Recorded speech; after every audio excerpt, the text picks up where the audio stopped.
Hello everyone, আসসালামু আলাইকুম। আমি স্বর্ণালী আবারও হাজির হয়েছি নতুন আরেকটি ডেইলি ব্লগ নিয়ে। তো সারাদিন কি কি করেছি সেই সব কিছুই থাকছে এই ভিডিওতে। তো আশা করি ভিডিওটি আপনাদের ভালো লাগবে, তাই না টেনে সম্পূর্ণ ভিডিওটি দেখার অনুরোধ রইল এবং অবশ্যই লাইক কমেন্ট করে পাশেই থাকবেন। তো সকাল সকাল ঘুম থেকে উঠেই আমি একদম সিম্পল ওয়েতে একটা নাস্তা তৈরি করে নিলাম। একদম আগের দিন আমরা যেরকমের সিম্পল নুডলস খেতাম শুধু পেঁয়াজ মরিচ আর ডিম দিয়ে, ঠিক সেই প্রসেসেই আজকে আমি নুডলসটা তৈরি করে নিলাম। তো প্রথমে আমি পেঁয়াজ মরিচটা একটু ভেজে নিয়ে তার ভিতরে একটা ডিম ভেঙে দিলাম। তো ডিমটাও একটু ভাজা হয়ে গেলে তার ভিতরে আগে থেকে সেদ্ধ করে রাখা নুডলসটা দিয়ে দিলাম। তো এরপর কিছুক্ষণ নেড়ে চেড়ে নেব, বেশ কিছুক্ষণ সময়। তো তারপরে যখন সব অ্যাডজাস্ট হয়ে যাবে তখন এর ভিতরে আমি একটু গোলমরিচের গুঁড়া এবং নুডলসের সাথে থাকা মশলাটা দিয়ে দিলাম। আর হ্যাঁ, অল্প একটু চিনি আমি দিয়েছিলাম। চিনি দিলে একদম রেস্টুরেন্টের মতো একটা ফ্লেভার আসে। যাই হোক, এই তো সিম্পল ওয়েতে এখন আমি সুন্দরভাবে নুডলসটা সবকিছু মিশিয়ে নিলাম। তো এরকমের সিম্পল নুডলস মাঝে মাঝে খেতে আমার খুব ভালো লাগে। তো রাজকে দিয়ে দিলাম, ও খাচ্ছে।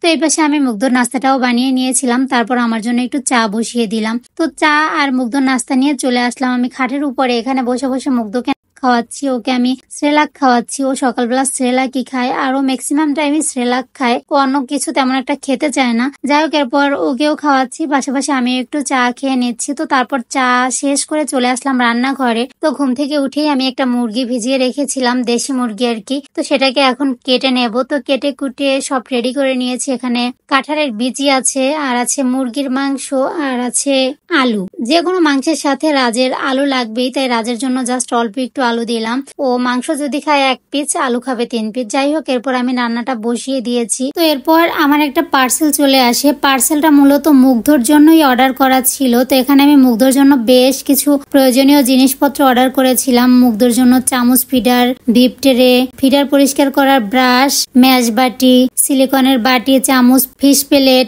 তারপরে ছিল এই যে শাওয়ার ক্যাপ, শাওয়ার ব্রাশ, চামচ, ওর জিব্বা পরিষ্কার করার ব্রাশ, ওর কান পরিষ্কার করার যন্ত্র।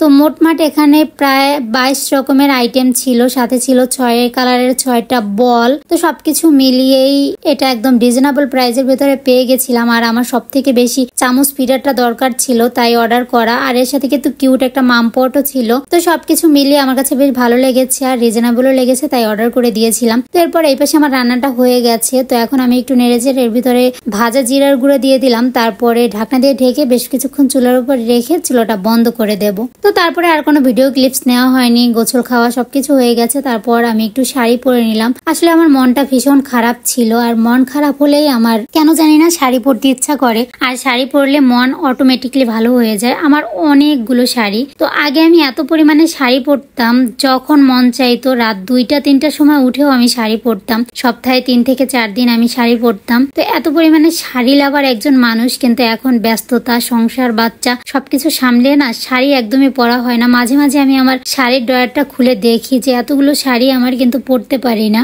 তো আজকে মনটা ভীষণ খারাপ ছিল, তাই একটু শাড়ি পরে মনটাকে ভালো করার চেষ্টা। তো প্রথমে দেখলাম যে চুড়ি পরিনি, আমার হাতটা একদম খালি খালি লাগছে। তো তারপর আর কয়েকটা চুড়ি পরে নিলাম কালারফুল। যাই হোক, এরপর সন্ধ্যার দিকে শাড়িটা চেঞ্জ করে ফেললাম। তো সন্ধ্যার দিকে আপনাদের ভাইয়া নাস্তা নিয়ে এসেছে। তো পৌরসভার ওইখানে নতুন একটা বেকারি হয়েছে। তো সেখানে নাস্তাগুলো নাকি খুবই মজা, তো সবাই বলছিল। তো আমি আপনাদের ভাইকে একদিন বলছিলাম, তো সে আজকে এগুলো নিয়ে এসেছে। সবকিছু একটা একটা করে নিয়ে এসেছে ট্রাই করার জন্য। এখানে চিকেন স্যান্ডউইচ ছিল, চিকেন শর্মা ছিল, আর ছিল পিৎজা। তো সবকিছু বের করে আমি রেডি করে নিয়েছি। তো এখন একটা একটা করে খাবো আর আপনাদের কাছে রিভিউ দেব। প্রথমে আমি চিকেন শর্মাটা নিয়ে নিলাম। অনেক প্রশংসা শুনেছি এই চিকেন শর্মাটার। তো মুখে দিয়েই দেখি যে না, সত্যি অনেক মজা। চিকেন শর্মাটা অনেক মজা লেগেছে আমার কাছে, আর একদম রিজনেবল ছিল, মাত্র 50 টাকা। তো এরপর আমি নিয়ে নিলাম স্যান্ডউইচ। স্যান্ডউইচটার কথা কি বলবো, স্যান্ডউইচটা আমার কাছে এত পরিমাণে ভালো লেগেছে। এখানে 2টা স্লাইস ছিল। প্রথম স্লাইসে ছিল চিজ, পরের স্লাইসে ছিল চিকেন। তো সবকিছু মিলে এত সুন্দর পারফেক্ট একটা কম্বিনেশন, আর টেস্ট ছিল জাস্ট অসাধারণ। তো এরপর নিয়ে নিলাম পিৎজা। কিন্তু পিৎজাটা আমি একদম হতাশ হলাম। পিৎজাটা আমার কাছে একটুও ভালো লাগেনি। হাতে গোনা কয়েক টুকরা চিকেন ছিল, আর বাদ বাকি যা ছিল সব ছিল পেঁয়াজ, যার কারণে আমার কাছে ভালো লাগেনি। তো আজকের ভিডিওটা এ পর্যন্তই। ভালো থাকবেন সবাই, আল্লাহ হাফেজ।